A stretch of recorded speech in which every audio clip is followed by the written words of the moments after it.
Is Wizard101 changing too much in 2023? Hello everybody, it's Liam here and welcome to today's video on the channel.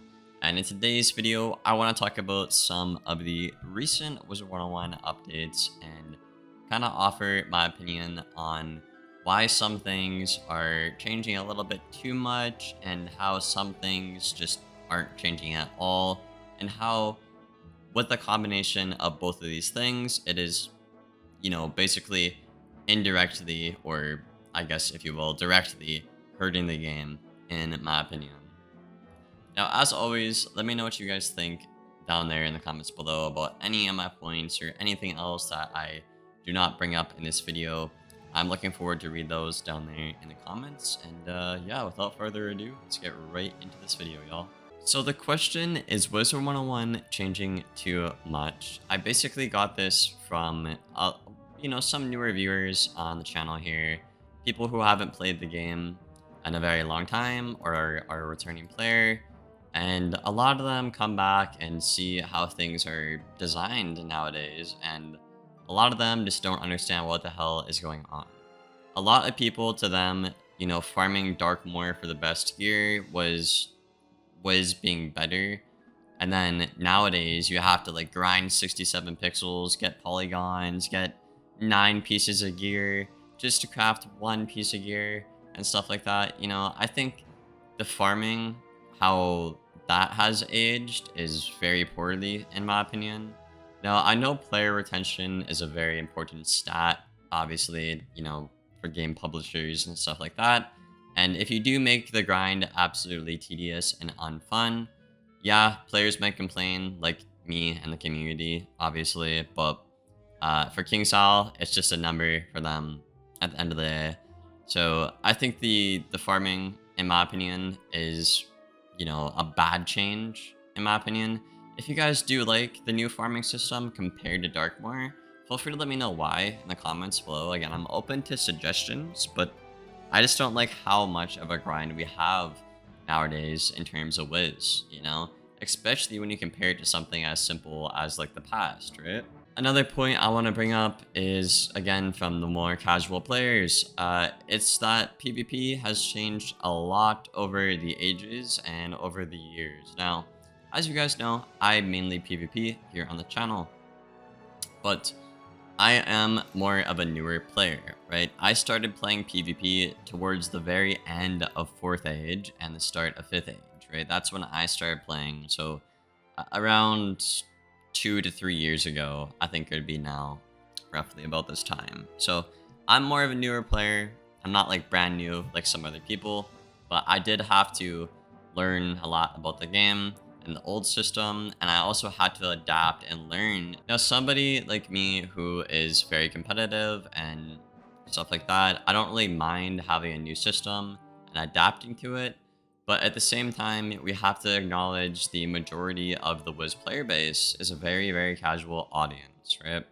And making the Rochambeau be so important, I guess, was a very questionable choice by King Sal. Yeah, it does add an extra layer of depth and understanding and skill to the game, which I can appreciate as a high-ranked player. But at the end of the day, I feel like the building blocks are not put in place for the casual Joes to understand how Rochambeau works at the end of the day, And what happens is you have a lot of these players who are returning or new. They see this Rochambeau system. They see the cards looking absolutely just foreign, just alien-like cards. And what this does is it scares them away from trying PvP, right? They see the cards and they hear how the community is super toxic. And obviously, a lot of people just don't want anything to do with PvP then, right? And I might make that into my own separate video in the future, but I think it's something important to bring up here in the changing video, because PvP used to be a lot more simple back in the day. Even as somebody, again, who only started playing towards the end of 4th Age, it was a lot more simple and less formulaic than it is now, for example. Now, am I saying old PvP wasn't, simple? No, there are some pretty lame strats like, burn, until your opponent dies. Shad every round, stuff like that, I heard as well. The balancing has gotten better for the game, but I just think a lot of the casual players have been turned off and fallen behind because of all the changes and how hefty and how absurd these changes are. Like the building blocks, like I said, aren't put in place for those newer players and returning players to understand and want to get into PvP. Next up, I want to talk about spells. Now, are spells changing too much in Wizard101? And my opinion, this depends. For the most part, I am going to say yes, but at the same time, it is very important to identify which spells are, blatantly broken, unfair, and do need to be changed. For example, if the devs take something like, Myth's Shatter away, but they leave Storm's Enfeeble in, right? It's only fair for Storm to lose Enfeeble if Myth loses Shatter, right?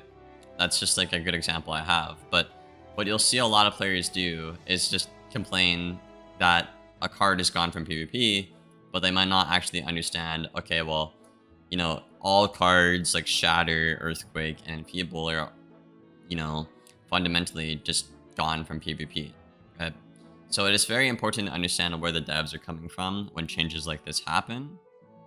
Or if a card is literally being spammed, like, Blue Phoenix last year, and Ice were literally Blue Phoenix every round last year, and stuff like that. And I know a lot of people complained that Blue Phoenix got banned, but like, when something is that volatile and just ruins the meta to the point it's literally used every round, I think, stuff has to happen, And especially when it doesn't follow their school identity. Like, why is an Ice spamming hits? And why is Storm countering Blades when it's not supposed to counter Blades? Stuff like that, right?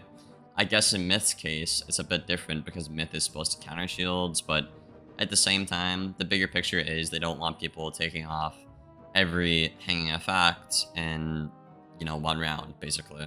So I do think there are good intentions here from the devs, and I do think they are, for the most part, listening to the community in terms of spell changes, in my opinion. But I think there's just some spells like Rasulka. Rasulka's such a good one to talk about. Rasulka, which is, I'd say for the most part, majority of Storm Wizard's favorite card. That card has been changed so many times, and it has just gotten worse, unfortunately. And the one we have right now is really, really bad. Unfortunately, I will die on this hill. Like, yeah, if you get the damage blade back, it's not bad, but if you get the heal blade back, that's more of a liability than anything to you, right? Right now, in this meta, at least. Or like you have Insane Bolt, right? Storm Insane Bolt. The old Insane Bolt, a lot of people really like that spell. Now, I'm not going to act like it wasn't bullshit when you got Insane Bolted at the end of the game. But at the same time, when you take that old Insane Bolt that players loved, and then you create it into something just completely dog shit that neither community uses, or any player in the game even packs, really, because the card is just a freaking joke. Like, it's like you just put it on the wall and you throw tomatoes at the new Insane Bolt, Like, it's stupid as hell. But people loved that. Every community, every player loved that spell. So they just really do spells dirty, like Insane Bolt. And I've made a video on that in the past, I think. But I think that's something important to bring up here on topic of spells. Because we have spells being changed for the sake of change and losing their spell identity.